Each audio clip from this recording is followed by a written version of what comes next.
भगवती तुलसी की कथा।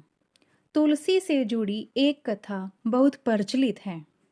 श्रीमद् देवी भागवत पुराण में इनके अवतरण की दिव्य लीला कथा भी बनाई गई है। एक बार शिव ने अपने तेज को समुद्र में फेंक दिया था। उससे एक महातेजस्वी बालक ने जन्म लिया। यह बालक आगे चलकर जालंधर के नाम से पराक्रमी दैत्य राजा बना।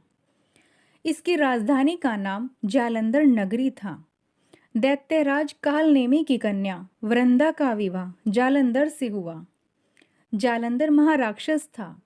अपनी सत्ता के मद में चूर उसने माता लक्ष्मी को पाने की कामना से युद्ध किया, परंतु समुद्र से ही उत्पन्न होने के कारण माता लक्ष्मी ने उसे अपने भाई के रूप में स्वीकार किया। वहां से पराजित होकर वह देवी पार्वती को पाने की लालसा से कैलाश पर्वत पर गया।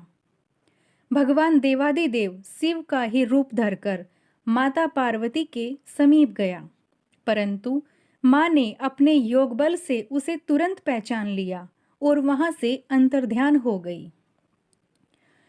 देवी पार्वती ने क्रुद्ध होकर सारा वृत्तांत भगवान विष्णु को सुनाया। जालंधर की पत्नी वृंदा अत्यंत पतिव्रता स्त्री थी। उसी के पतिव्रत धर्म की शक्ति से जालंधर न तो मारा जाता था और न ही पराजित होता था।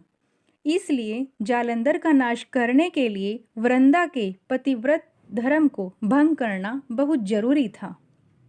इसी कारण भगवान विष्णु ऋषि का वेश धारण कर वन में जा पहुंचे, जहां वृंदा अकेली भ्रमण कर रही थी।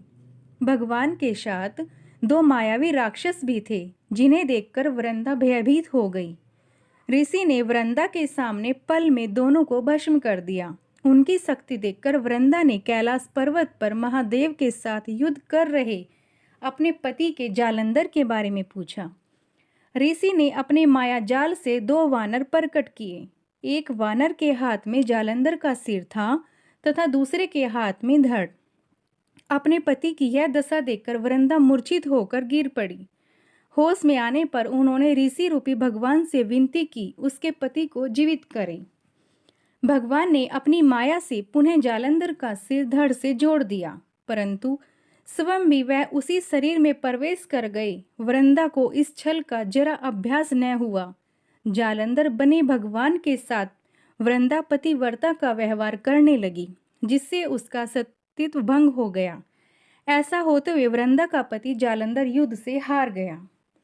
इस सारे लीला का जब वृंदा को पता चला तो उसे क्रोध होकर भगवान विष्णु को शीला होने का श्राप दे दिया तथा स्वयं सती हो गई। जहां वृंदा भस्म हुई वहां तुलसी का पौधा उगा।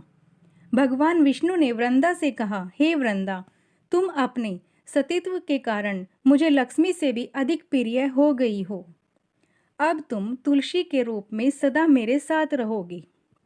जो मनुष्य भी मेरे शालिग्राम रूप के साथ तुलसी का विवाह करेगा, उसे इस लोक और परलोक में विपुल यश प्राप्त होगा।